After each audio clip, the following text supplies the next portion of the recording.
Hello, everyone, and welcome back to English Conversation Ed. My name is Maya. And I'm Christian. We're so glad you could join us today for another conversation to help you improve your English listening and speaking skills. That's right. And today we have a topic that I am personally very excited about. We're going to be talking all about traveling. That's a great topic. It feels like everyone has a travel story or a dream destination. I can't wait to dive in. Me too. So to start us off, Christian, I have to ask, what is the most memorable trip you've ever taken? The most memorable. That's a tough one. But I think I have to say my trip to Japan a few years ago. It was my first time visiting Asia, and it was just an incredible experience from start to finish. Japan. Wow, I've always wanted to go. What did you love most about it? Honestly, the contrast. You have these huge futuristic cities like Tokyo with skyscrapers and flashing lights everywhere. But then you can take a short train ride and be in a place like Kyoto with ancient temples and peaceful bamboo forests. That sounds amazing. The mix of old and new. Exactly. And the food was on another level. I think I ate ramen for lunch almost every single day, and the fresh sushi was unbelievable. Okay, now I'm getting hungry. So it sounds like the culture and the food were big highlights for you. Definitely. And the people were so polite and helpful. It was a really wonderful trip. How about you, Maya? What's your most memorable travel experience? I think for me, it would have to be a trip I took to Italy with my family. We rented a car and drove through the countryside in Tuscany. It felt like we were in a movie. Oh, wow. A road trip through Tuscany. That sounds like a dream. It really was. We stayed in small towns and ate at local restaurants. I remember one evening, we found this tiny family-owned place. The grandmother was in the kitchen making fresh pasta. It was the best pasta I've ever had in my life. Those are the best travel moments, aren't they? The ones you don't plan for. Exactly. It's not just about seeing the famous sights, but about those small, authentic experiences. That's what I travel for. That's a great point. And it brings up the idea of different types of travel. Your trip sounds like a relaxing, cultural vacation. My trip to Japan was more of a fast-paced city exploration. Right. Do you have a preferred type of vacation?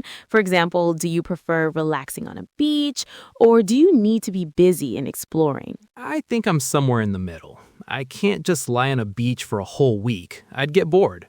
But I also don't want a strict itinerary where every minute is planned. Yeah, a balance is good. I like to have a few key things I want to see, but also leave plenty of free time to just wander around and discover things by accident. Sometimes getting a little lost is the best part of a trip. I completely agree. I'm the same way. I like to call it planned spontaneity. Have a general idea, but be open to changes. What about adventure travel? Have you ever done anything like hiking a mountain or zip lining through a jungle? I've done some hiking, but nothing too extreme. I'm interested in it, though. I think it would be amazing to go on a safari in Africa or see the national parks in the United States.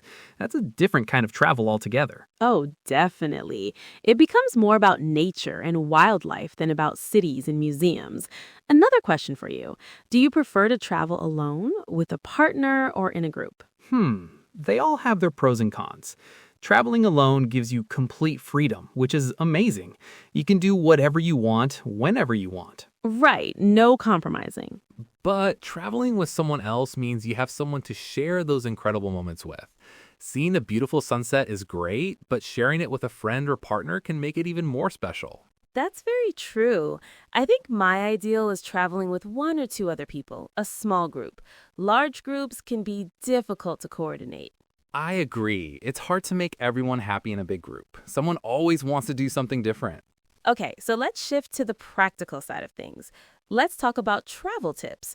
For many people, one of the most stressful parts of a trip is packing. Are you a good packer, Christian? I am a terrible packer. I always either pack way too much or I forget something really important, like a phone charger.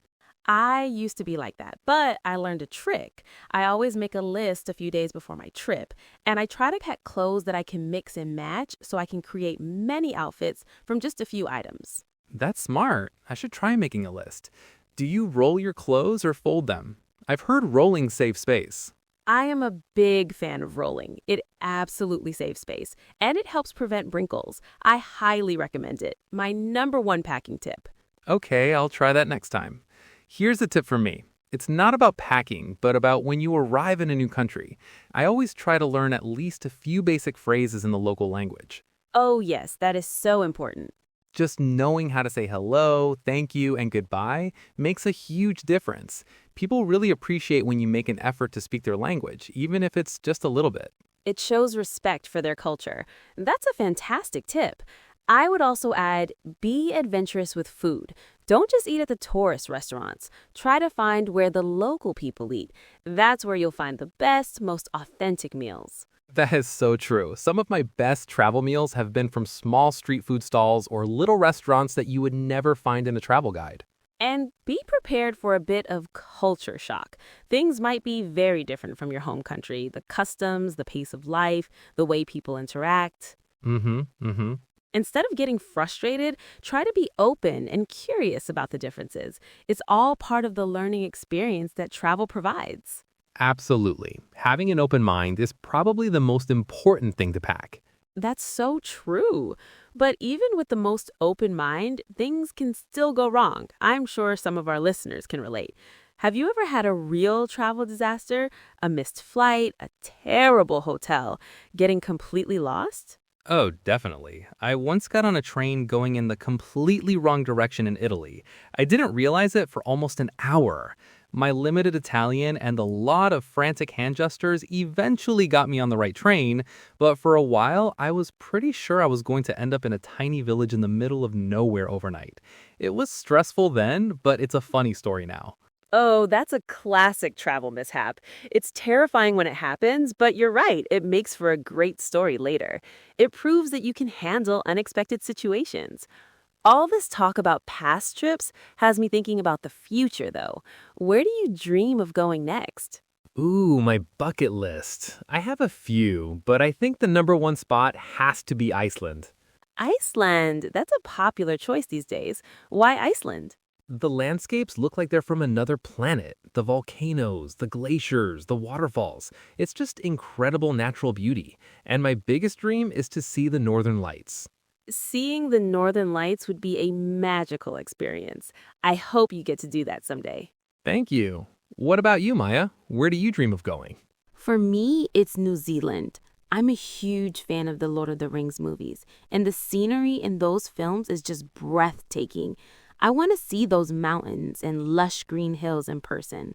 New Zealand would be amazing. It's definitely on my list too.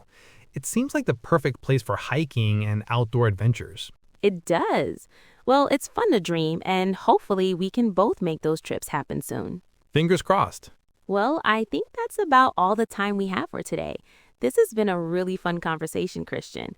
It's made me want to book a flight right now. Me too. Thank you to everyone who listened today. We hope you found this conversation interesting and that you learned some new vocabulary related to travel. Yes, and we would love to hear from you. In the comments below, tell us about your favorite travel destination or the number one place on your bucket list. We love reading your answers. Don't forget to like and subscribe to English Conversation Ed for more videos to help you on your English learning journey. Thanks for joining us, everyone. Until next time, happy travels. Bye for now.